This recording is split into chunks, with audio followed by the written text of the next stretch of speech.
Hello friends, welcome to this lesson of week 7 where we are discussing about mediation under other related laws. So I'll be taking up two of your lessons in week 7 which would be revolving around the Singapore Convention on Mediation 2018 and the Mediation Bill of 2021.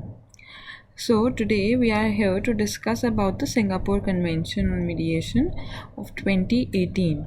This lesson I'll be taking up in two parts. In the second part, we will be dealing with the provisions of the Singapore Convention in depth, and there will be a case study also, which would make the understanding of the Singapore Convention, what difference has it created, a bit more easier for you.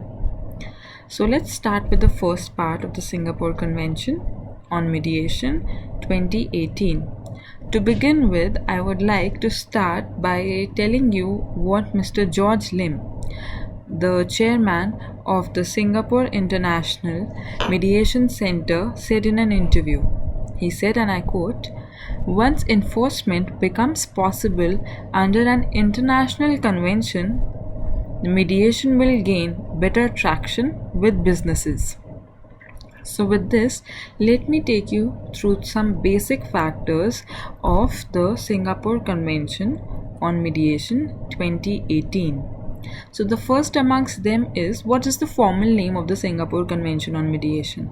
Its formal name is the United Nations Convention on International Settlement Agreements Resulting from Mediation. I repeat, the United Nations Convention on International Settlement Agreements Resulting from Mediation. So it is also known as the Singapore Convention on Mediation, and this is the first UN treaty which has been named after Singapore. Now, the United Nations General Assembly adopted the convention on 20th December 2018, and it was opened for signature on 7th of August 2019 in Singapore. But this came into force on 12th of September 2020.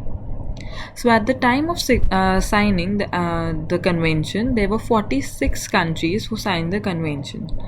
Amongst these signatories was India, China, and the US.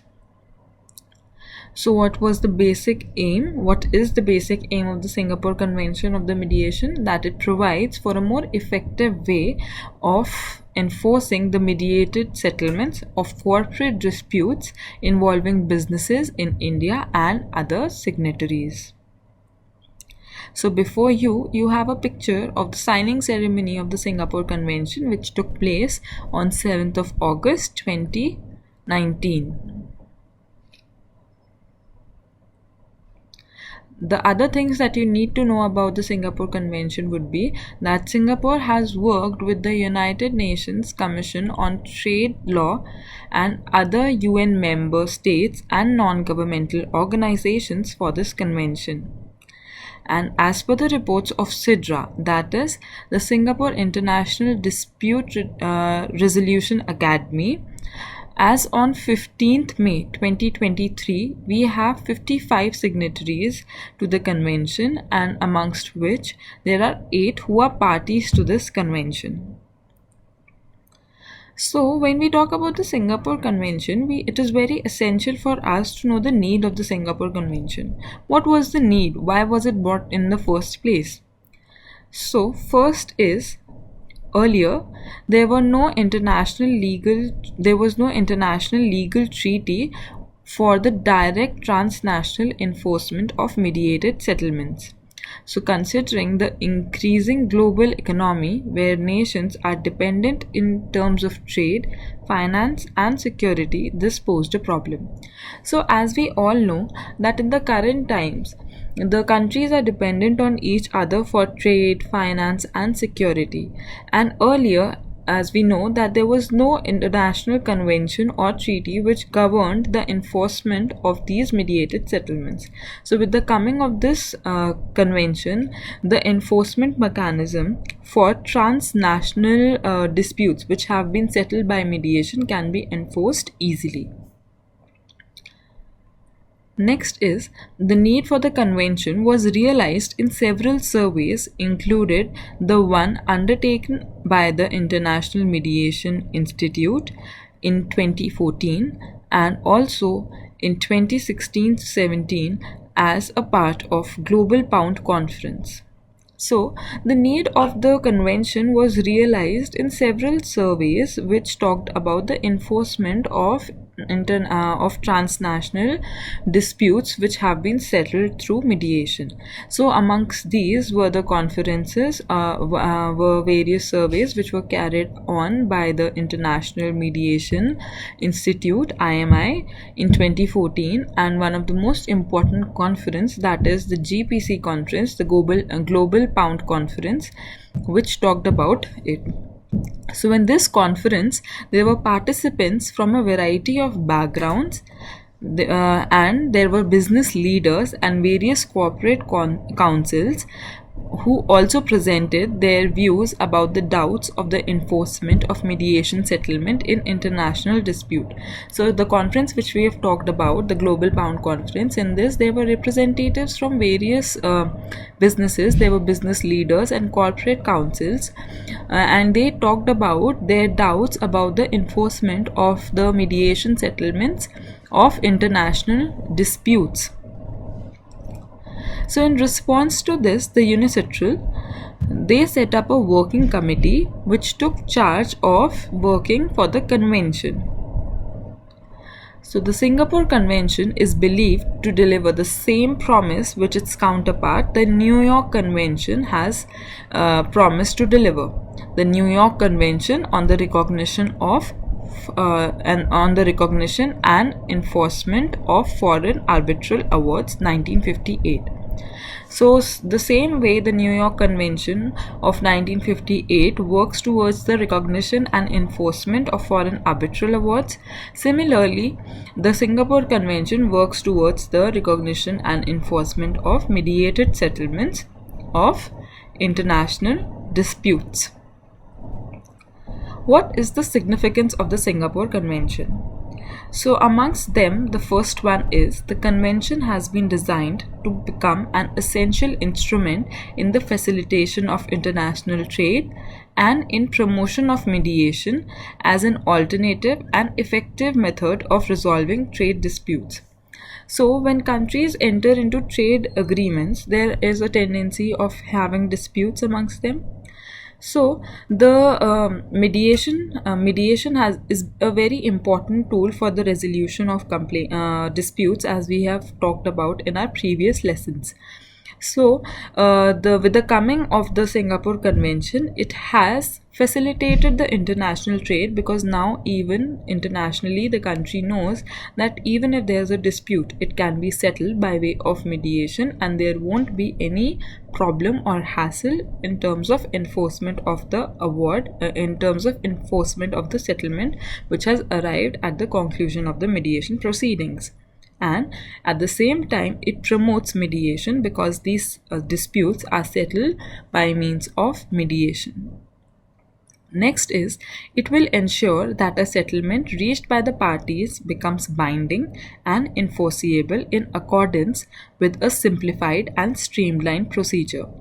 So the presence of the convention makes it simpler, and the procedure for the enforcement of the mediated settlement becomes easier and binding in accordance with a simplified procedure. So the procedure for the enforcement of these mediated settlements becomes easier and there are no hassles of litigation involved.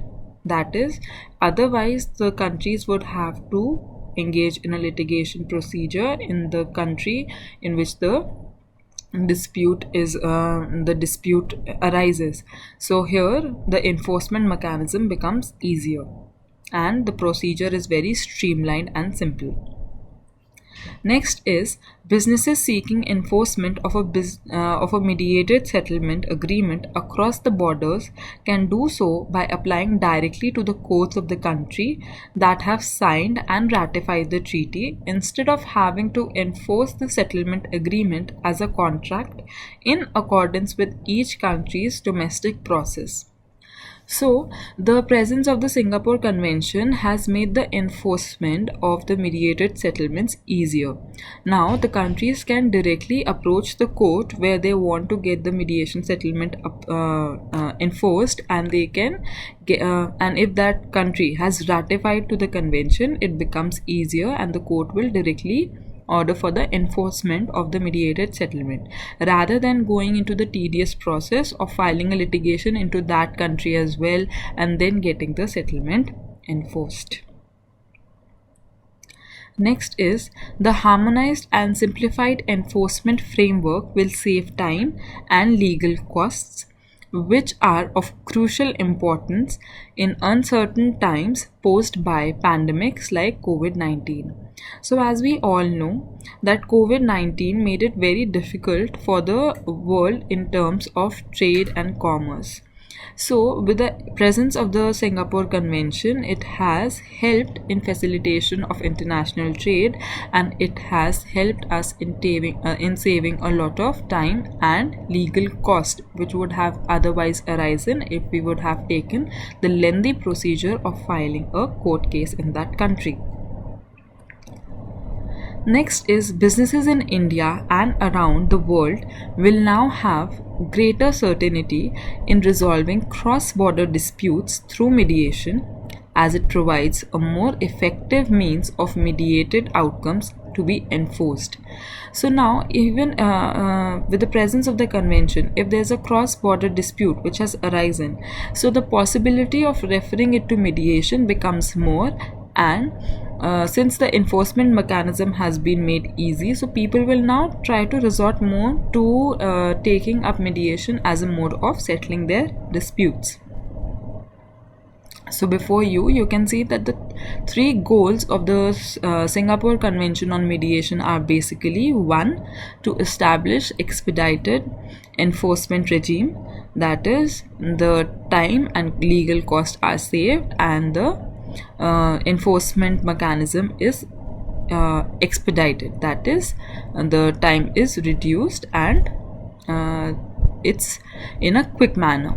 Next is promote use of mediation.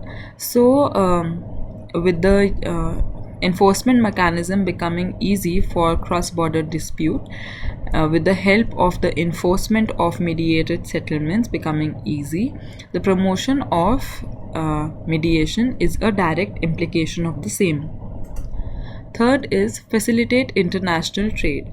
Since the countries can now trust on each other for the enforcement and not becoming a part of tedious lengthy court proceedings, this would facilitate international trade, as a country which is a signatory to the to this Singapore Convention. There in that country there will be no problem in enforcing the settlement. So international trade is automatically facilitated. Next, we'll be talking about the importance of the Singapore Convention. The first is that it will boost India's ease of doing business credentials by enabling swift mediated settlements of corporate dispute. So it will definitely boost the ease of doing business in India for any other country, because now when they know that India is a signatory to the convention, so they can just directly go to the court and get their internationally mediated settlement enforced.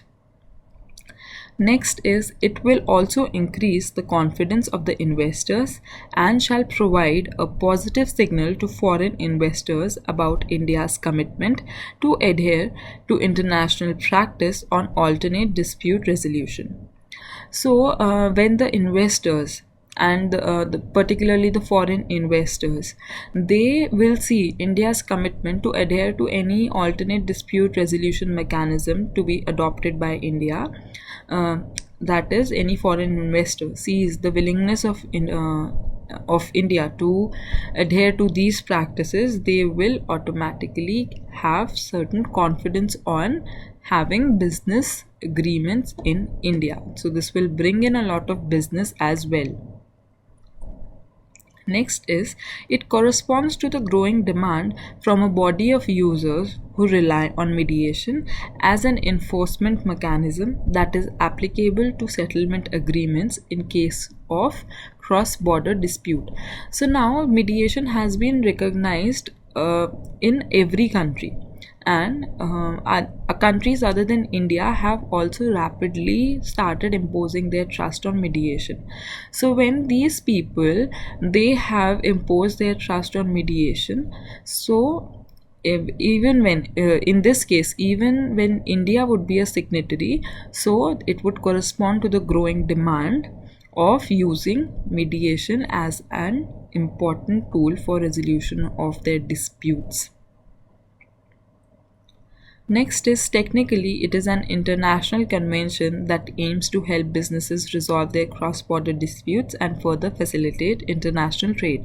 So this point, as I have explained earlier, so since India is a signatory to the Singapore Convention, it will help the resolution of cross-border disputes, not only for the countries who are engaged in the business with India, that is not only for enforcing their disputes in case of India, but rather if India also wants to get their mediated settlement enforced in any other country which is a signatory to the Singapore Convention, so it becomes very much easy. Next is, designed to permit the parties seeking enforcement of mediation settlement to skip the processes of litigation and proceed directly to enforcement. So as we've talked about the process of litigation, and I'll be explaining it with the help of an example also in further ahead. So litigation can be thrown out in this scenario, and directly going to the court and getting the internationally mediated settlement enforced becomes easy, and the problem gets solved. So the process of litigation, which is lengthy and involves a lot of cost, that is excluded from the scenario. So how does this work? As I said, I'll be telling you an example. So let's suppose there's a contract of sale. So the buyer and the seller, they enter into a contract for sale of goods. Now the buyer fails to pay the amount for the contract, the price of the goods for the contract. Now they go for mediation, and the parties get their dispute settled by means of mediation. Now when there is mediation, this mediation has resulted to an IMSA, that is Internationally Mediated Settlement Agreement. So these parties have a successful mediation proceeding, and they come out with an IMSA. Now the buyer fails to comply with this IMSA, this settlement agreement, and now the seller takes what he can do is that he can take the settlement agreement to the competent authority of a country which is a contracting party to the Singapore Convention and enforce it directly.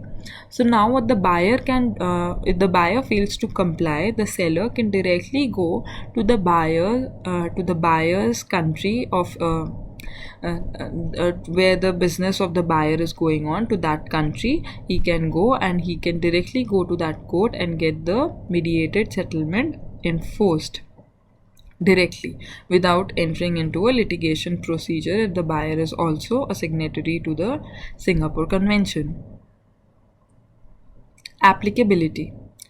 So earlier, a mediation settlement executed in country A had no force in country B. A party which is looking to enforce a mediated settlement in a different country, or multiple countries for that matter, will have to initiate legal proceedings in each of the countries. So prior to the happening of the Singapore Convention, if there was a settlement agreement and the country had to get it enforced, so if the country wanted to get it enforced in another country or in multiple other countries, then in each of these countries that party would have to file a litigation proceeding. This would be very costly and time heavy, as we have already discussed that judicial process is lengthy, time taking, and involves usage of a lot of resources. Especially for now, when we talk about settlement agreements in international nature, again, the cost and the time and the resources would be multiplied manyfold. But now, after this convention has come into effect, one of the parties to the dispute looking for enforcement of cross-border mediated settlement agreement can do so by applying to the courts of the signatory country that have also ratified to the treaty or the convention. This can save the time and money of all the signatory countries and adds to the convenience as well. So in the present scenario, if we talk about after the post situation of the Singapore Convention, so now they do not have to enter into a litigative process. They can directly go to the courts of the country where the country which has also signed the Singapore Convention. So all the signatories of the Singapore Convention, this applies to them as well. So they can directly go to the courts of those countries and get the mediated settlement enforced directly without following the long litigative process. So as we can see, this would save a lot of time, effort, money, and would be convenient for everyone. So this is particularly very helpful, was helpful in the situation when we were in COVID-19, and this can also be helpful in any other future instances of uncertainties.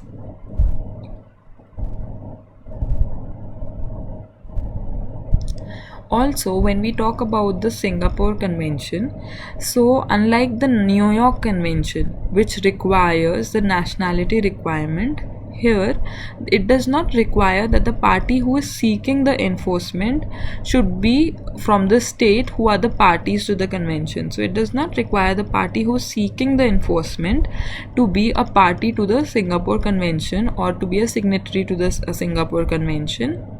The party where he is willing to the place where he is willing to get the settlement enforced, that place has to be a signatory, not the party seeking. Now, the Singapore Convention excludes those settlements which have been, the non-applicability has been talked about here. So where does it not apply? So first is where the settlements have been reached in the course of court proceedings. Second, approved by an authority of the court. Third, enforceable as a judgment in the country of the court where enforcement is sought. And lastly, recorded or enforceable by arbitral awards. So when we talk about non-applicability, in these conditions, the Singapore Convention will not apply. But what if these situations are there? So we do not need to worry about that, because these situations are taken care of by other conventions or treaties like the Hague Convention on the choice of court agreements and the New York Convention on the enforcement of foreign arbitral awards. So before you can see that for the foreign arbitral awards we have the New York Convention. For the international mediated settlement agreement we have the Singapore Convention on Mediation, and for foreign court judgment we have the Convention on the choice of court agreements. So what are the essential conditions that are required under the Singapore Convention? First is writing. So the settlement agreement has to be in writing. It has to be recorded in some form. That is what writing means. Second, it should arise out of mediation. So the convention also itself defines mediation, and as per the convention, it is a process irrespective of the expression used or the basis upon which the process is carried out, whereby parties attempt to reach to an amicable settlement of their disputes with the assistance of a third person lacking authority to impose the solution on the parties. So to simplify this, there's a help of a third party is taken to resolve a dispute in an amicable way, in a friendly manner.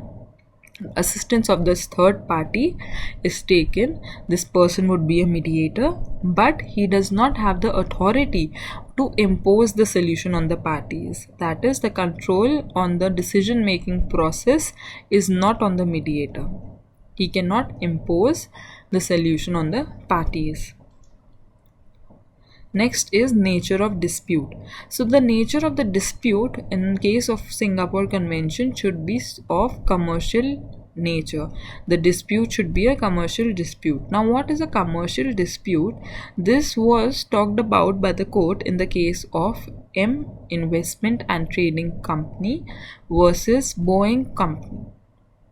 In this case, the court broadly defined the word commercial as having regard to the manifold activities which are integral part of international trade today. So commercial is directly related to the activities which are an important and integral part of international trade.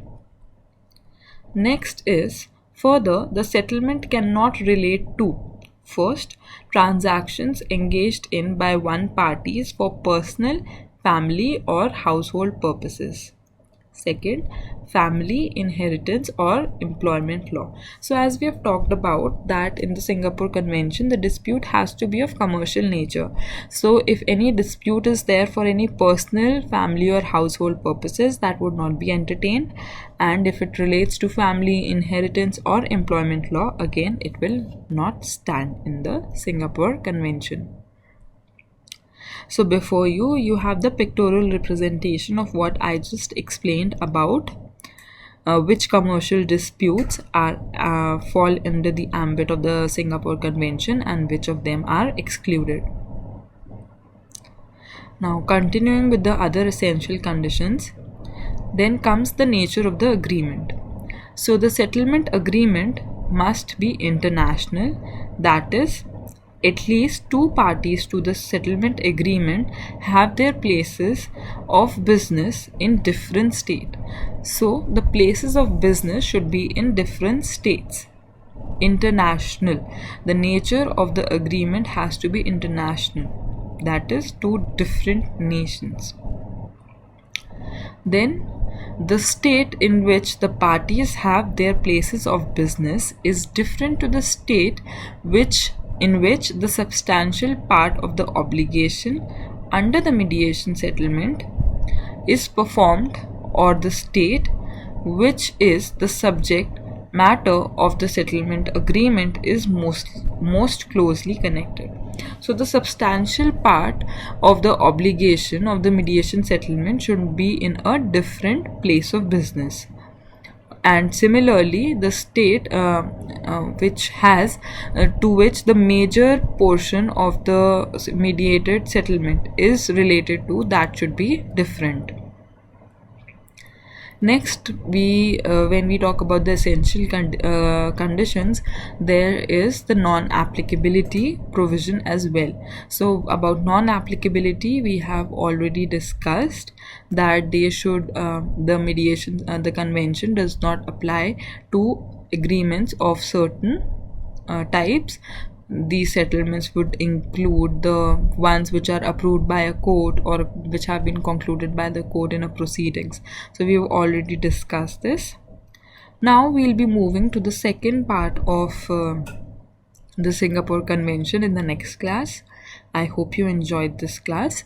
Thank you.